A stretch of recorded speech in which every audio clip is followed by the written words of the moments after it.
I still remember the exact moment the bell over my bookstore door went silent, because right after that, my entire life went quiet with it. It was Christmas Eve.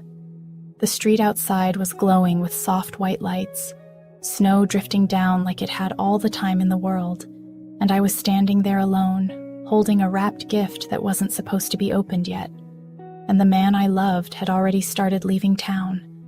Before we continue, drop your city and time in the comments, and thanks for listening to my story. Now, back to the story. If you've ever felt your heart realize the truth seconds too late, then you already know how this story ends. But you don't know how it begins. I'm Maggie Sullivan, and for as long as anyone in Harbor Point can remember, I've owned a little bookstore wedged between a coffee shop and a surf rental shack on Ocean Avenue. The sign out front says Sullivan's Books and Stories, hand-painted by my dad before the cancer took him. Inside, it smells like old paper, cedar shelves, and the sea air that sneaks in every time the door opens. That bookstore has been my whole world for 12 years. And for almost all of that time, Ryan Cole has been standing just a few feet away from me. Ryan wasn't just my best friend. He was the guy who fixed my crooked shelves without asking, who brought me clam chowder when the winter storm shut the town down, who knew when to leave me alone and when to sit beside me in silence.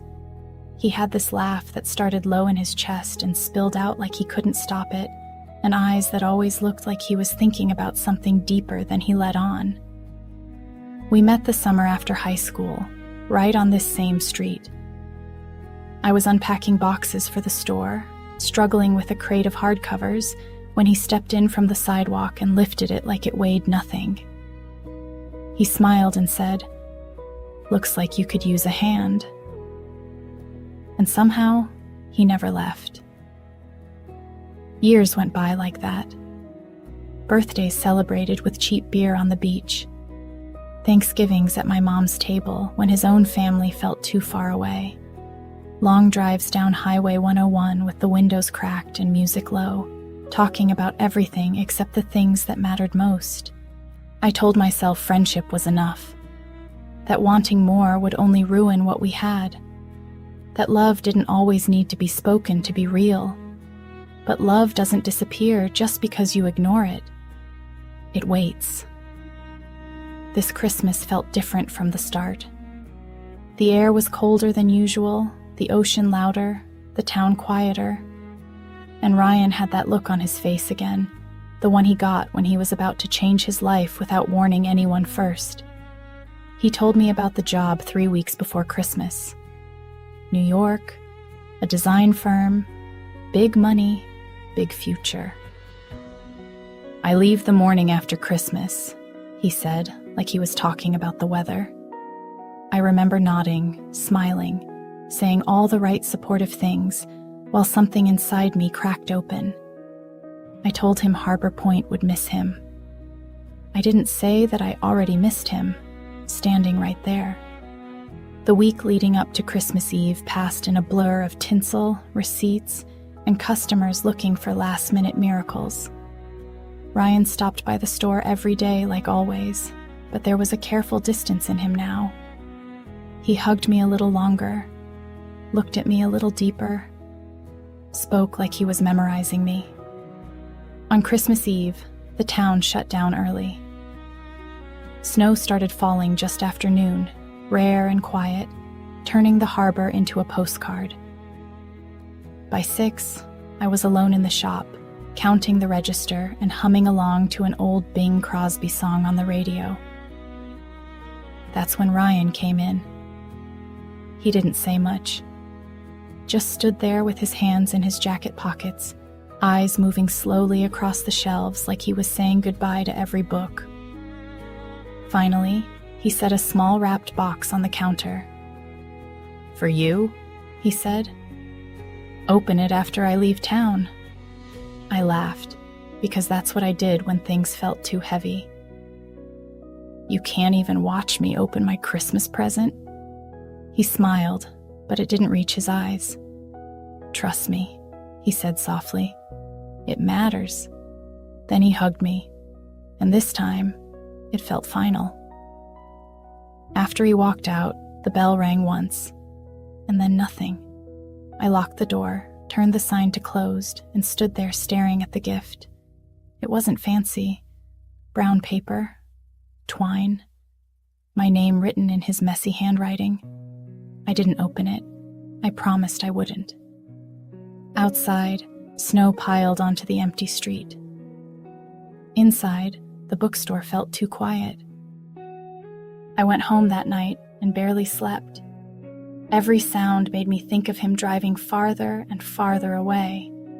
Every memory pressed down on my chest like it was asking to be acknowledged. Christmas morning came gray and slow. I opened presents with my mom, smiled for photos, drank too much coffee. And all I could think about was that box waiting for me at the store. By late afternoon, I couldn't take it anymore. I pulled on my coat and boots and walked through the snow back to Ocean Avenue. The town looked frozen in time, lights glowing against white sidewalks, the ocean breathing steadily beyond it all. The bookstore greeted me like an old friend. I turned on the lights, set the gift on the counter, sat down. My hands shook as I untied the twine. Inside the box was a book. Not just any book. It was a first edition of my favorite novel, the one Ryan and I had argued about for years. Inside the cover was an envelope, my name again, written carefully this time. I opened it. The letter wasn't long, but every word landed like it had been waiting years to be spoken. He wrote about the first day we met, about how he fell for me somewhere between fixing shelves and midnight drives, about how he stayed silent because he was scared of losing me, about how leaving town felt impossible without finally telling the truth. I loved you long before I ever planned to leave, he wrote, and I'll love you long after I'm gone. My vision blurred. The room tilted. For years, I had convinced myself I was alone in my feelings. I wasn't. At the bottom of the letter was one final line. I'll be on Highway 101 until sunset. My heart stopped. Outside, the snow was still falling. Time was still moving. And suddenly, everything I had been too afraid to say mattered more than everything I was about to lose. I stood there in the middle of my bookstore, clutching the letter, knowing that whatever I chose next would change everything. The bell over the door stayed silent, but my heart didn't. I didn't think. That's the truth.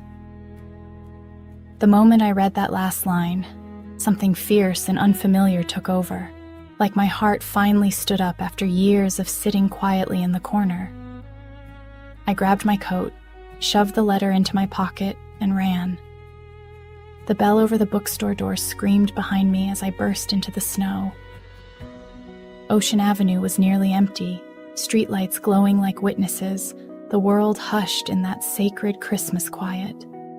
My boots slipped as I ran, breath sharp in my chest, snow soaking the hem of my jeans. I didn't lock the door. I didn't turn the sign. For the first time in my life, I didn't choose safe. Ryan had always been the brave one, the one who left, the one who chased things. This time, it was my turn. I jumped into my car, hands shaking so badly it took 2 tries to get the key into the ignition. The engine roared to life, loud in the stillness, and I pulled onto the road, tires crunching through fresh snow. Highway 101 stretched ahead of me like a ribbon through white silence.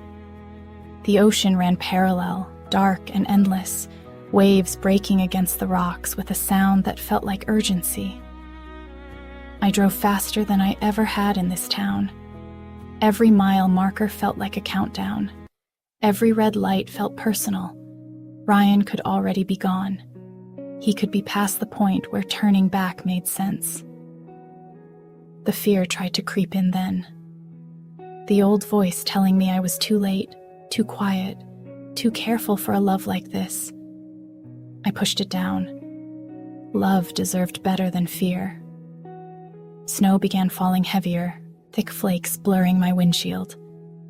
I tightened my grip on the steering wheel, heart pounding so hard I could hear it over the radio. A Christmas song played softly, something about coming home. The irony wasn't lost on me. Then I saw it. A familiar truck pulled onto the shoulder just ahead, hazard lights blinking amber against the gray sky. My breath caught so hard it hurt. I slammed on the brakes and pulled in behind him. The world seemed to hold its breath as I got out of the car, snow immediately soaking my hair, my coat, my everything. Ryan was standing by his truck, phone in hand, pacing like he'd lost something precious. When he turned and saw me, his face drained of color. For a moment, neither of us moved. Snow fell between us, quiet and steady, like the universe giving us space. "Maggie," he said, voice barely above the wind. I walked toward him, every step heavy with everything we hadn't said for years. "I read the letter," I said. His shoulders dropped like he'd been holding the weight of the world. "I didn't think you'd come," he admitted. "I didn't think you loved me," I said. That did it. He crossed the distance between us in 2 strides, hands running through his hair like he was unraveling. "I loved you every day," he said, voice breaking. "I just didn't think I deserved to ask for more." The words hit me harder than the cold. All that time, all that restraint. "I waited," I said, tears freezing on my lashes.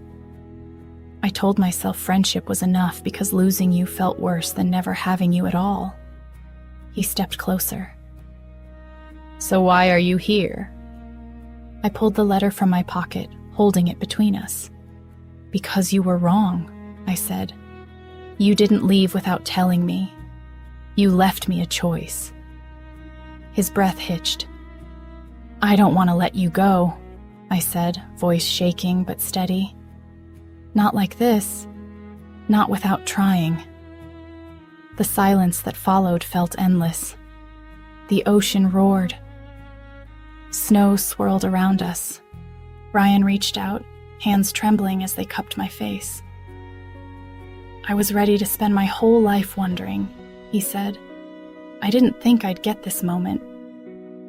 Neither did I. He kissed me then. Soft at first, like he was asking permission. Then deeper, years of unspoken love pouring into one breathless moment. The world disappeared. No town, no highway. Just us and the truth finally spoken without words. When we pulled apart, he rested his forehead against mine, laughing quietly through tears. "So," he said, "what happens now?" I smiled, heart full in a way I'd never known. "Now," I said, "we stop being afraid." He didn't leave that night. We drove back to Harbor Point together, hands intertwined over the center console, silence comfortable and warm. The bookstore lights were still on when we arrived, glowing like it had been waiting. Inside, we sat on the floor between the shelves, talking until the sky lightened with dawn. About New York, about staying, about choosing each other without guarantees.